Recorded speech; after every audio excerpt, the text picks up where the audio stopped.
Boa tarde, professor, tudo bem? Então, você pode se apresentar, por favor? Claro, agradeço o convite. Eu sou o professor Cássio Tadeu Scarpim, estou na universidade aqui já há praticamente 12 anos, desde 2011. Hoje estou lotado no setor de sociais aplicadas, no departamento de administração geral e aplicada, e tenho uma atuação bastante forte na pesquisa dentro do setor de tecnologia, como pesquisador e atualmente como coordenador do programa de métodos numéricos em engenharia.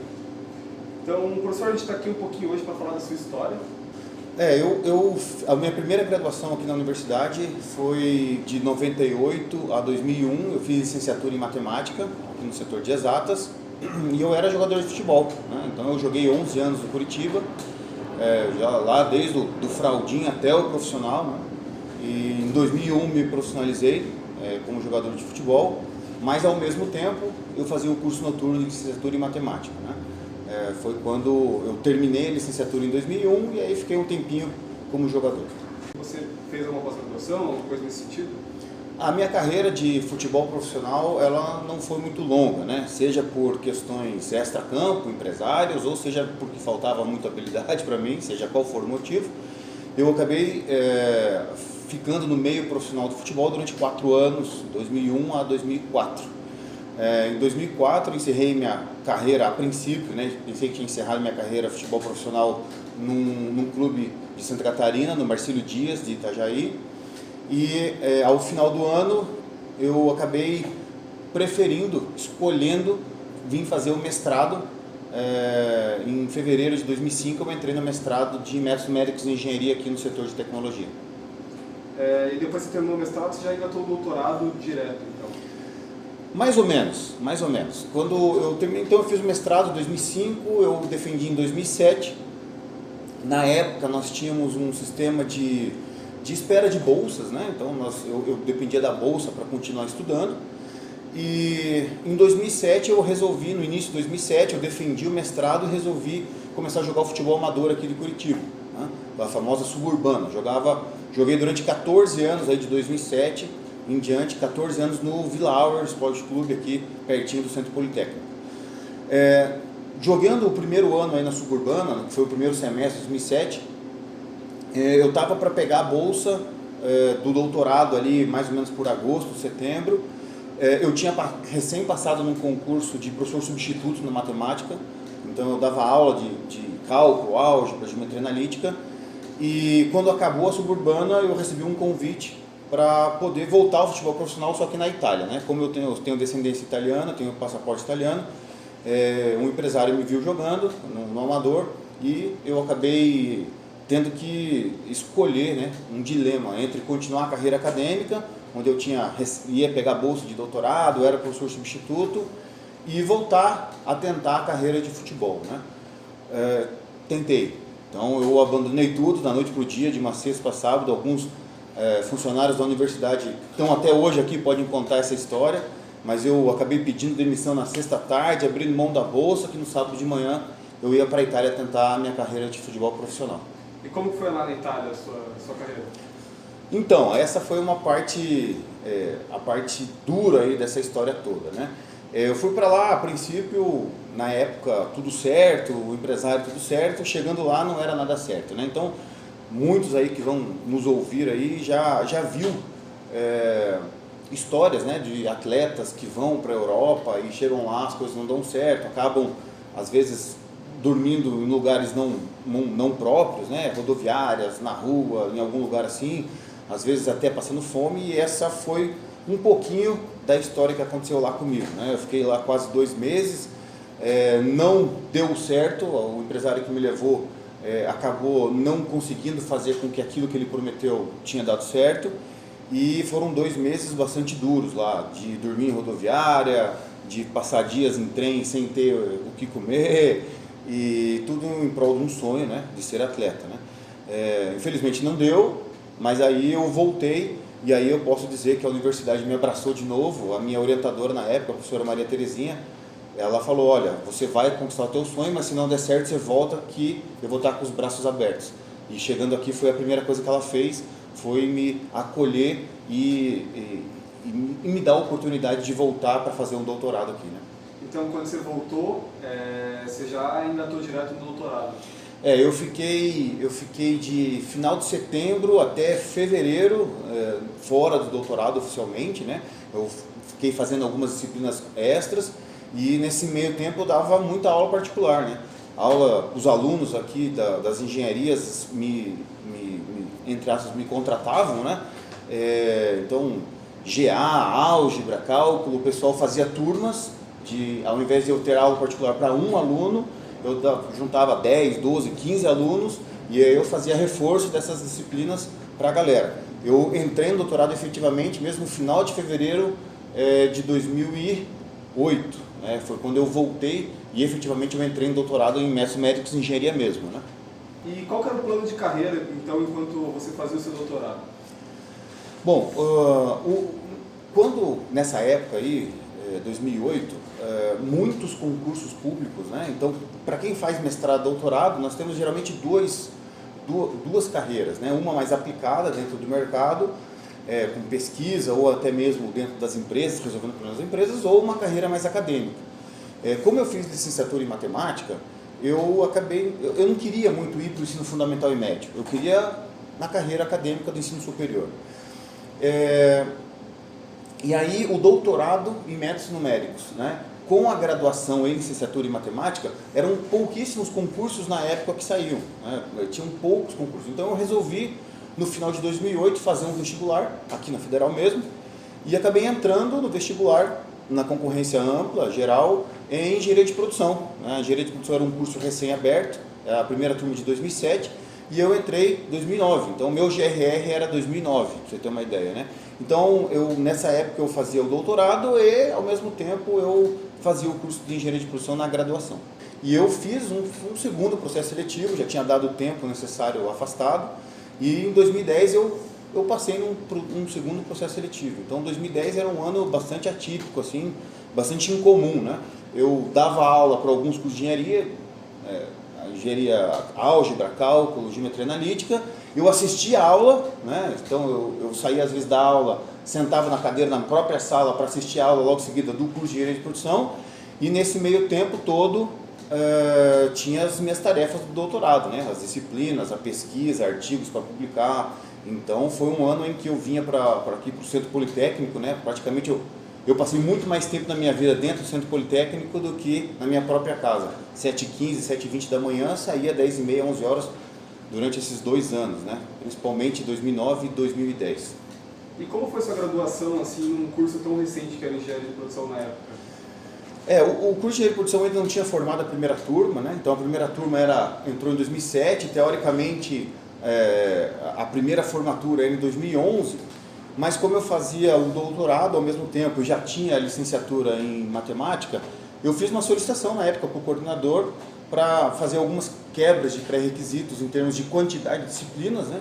E acabei me formando em 2 anos, né? Eu fiz 9, 11, 12 e 8 matérias, sendo que o meu estágio eu fiz durante as férias, né? Entre 2009 e 2010. Me formei um ano antes previsto do que a primeira turma, né? Então eu acabei sendo o primeiro curso, o primeiro formado em engenharia de produção da Universidade Federal do Paraná é o meu diploma, né? Então eu tenho bastante orgulho em dizer que eu sou o primeiro engenheiro de produção da UFPR. E após a sua graduação, você seguiu para que área?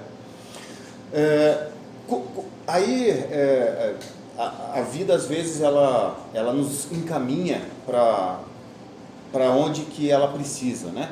No finalzinho de 2010, então eu estava terminando as disciplinas, apareceram 2 concursos na própria engenharia de produção, eu estava terminando o doutorado. Nesses 2 concursos foi aberto para mestre e eu consegui me inscrever e um deles eu passei, que foi no curso de pesquisa operacional e logística. Então no finalzinho de 2010, ali em novembro, eu estava encerrando as disciplinas, tive que estudar para o concurso, então foram 2, 3 meses onde que dormir não era um privilégio, né? Foi muito estudo, o olheiro era muito grande, tanto estudar, mas eu consegui passar no concurso para logística e pesquisa operacional e eu acabei assumindo a minha carreira de docente aqui no setor de tecnologia em janeiro de 2011, quando eu passei nesse concurso na engenharia de produção. Você continuou como professor assim, na engenharia de produção até quando? Quando eu acabei entrando na engenharia de produção em janeiro, em fevereiro eu já era vice-coordenador, fiquei 4 anos vice-coordenador de engenharia de produção, depois mais um ano como coordenador da engenharia de produção. Nesse meio tempo voltei a jogar futebol amador, né? Então eu nunca deixei o esporte de lado, nunca deixei a vida saudável de lado. Como eu disse, com 14 anos no amador, conciliando com a vida acadêmica. E na engenharia de produção foram 5 anos em que a gente conseguiu fazer bastante coisa para o curso crescer, né? Para o curso ganhar notoriedade. Então veio o convite do Departamento de Administração Geral Aplicada, lá no setor de Ciências Sociais e Aplicadas, para que eu e mais um professor nós nos fizéssemos a nossa remoção do Departamento de Engenharia de Produção para o Departamento de Administração, para dar as mesmas disciplinas, que é a pesquisa operacional, né?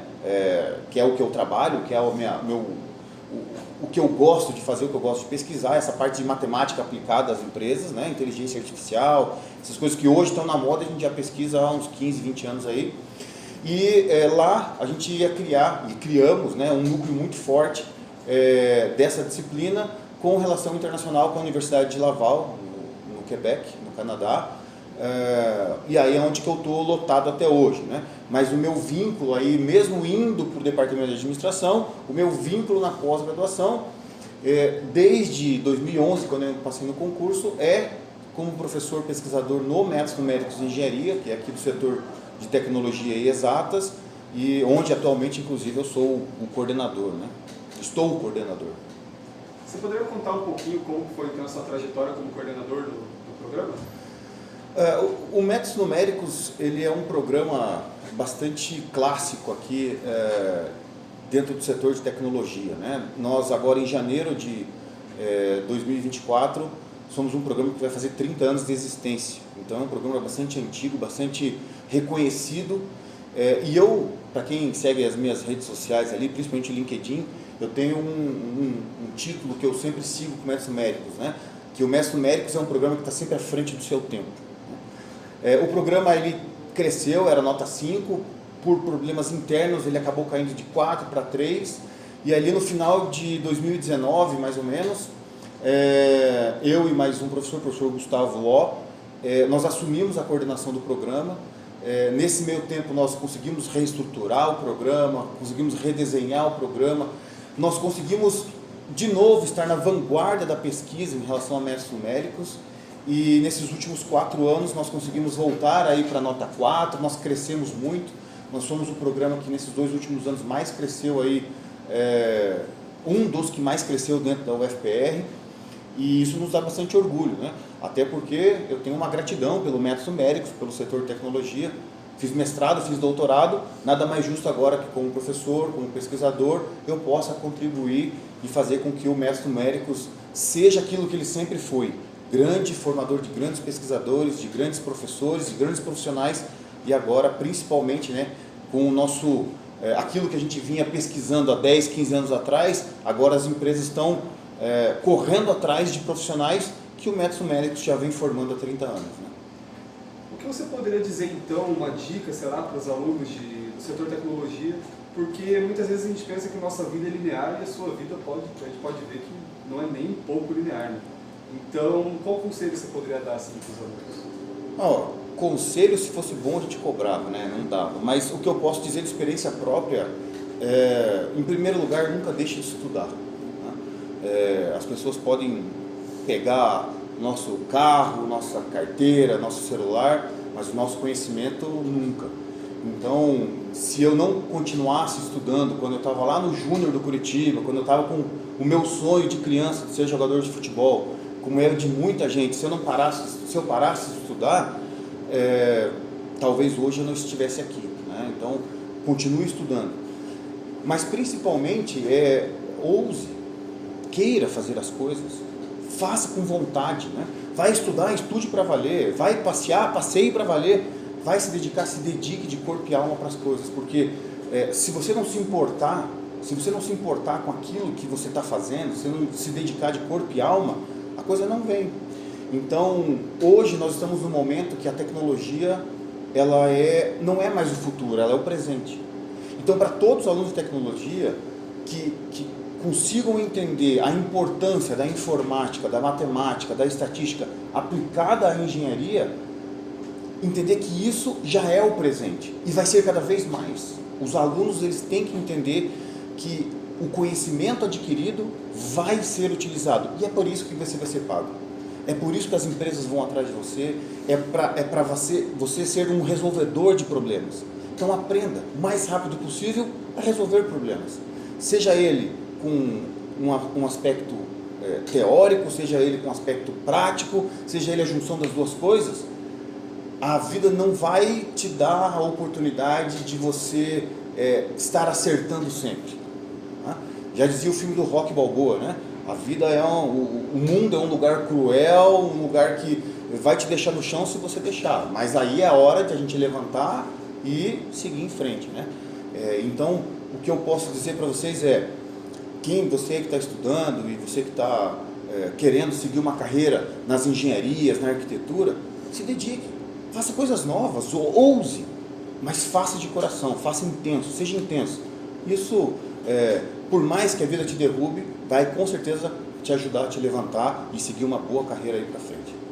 Obrigado, professor, foi uma honra ter essa gravação desse vídeo aí para o nosso setor. Eu que agradeço e sou filho da UFPR, né? Fiz 2 graduações, mestrado, doutorado, professor substituto, professor daqui, então tenho um orgulho muito grande de ser o UFPR e de estar aqui contribuindo com o nosso setor de tecnologia, como coordenador do Nexo Médicos, e eu tenho certeza absoluta que a tecnologia é o passado, o presente e com certeza o futuro de todos nós.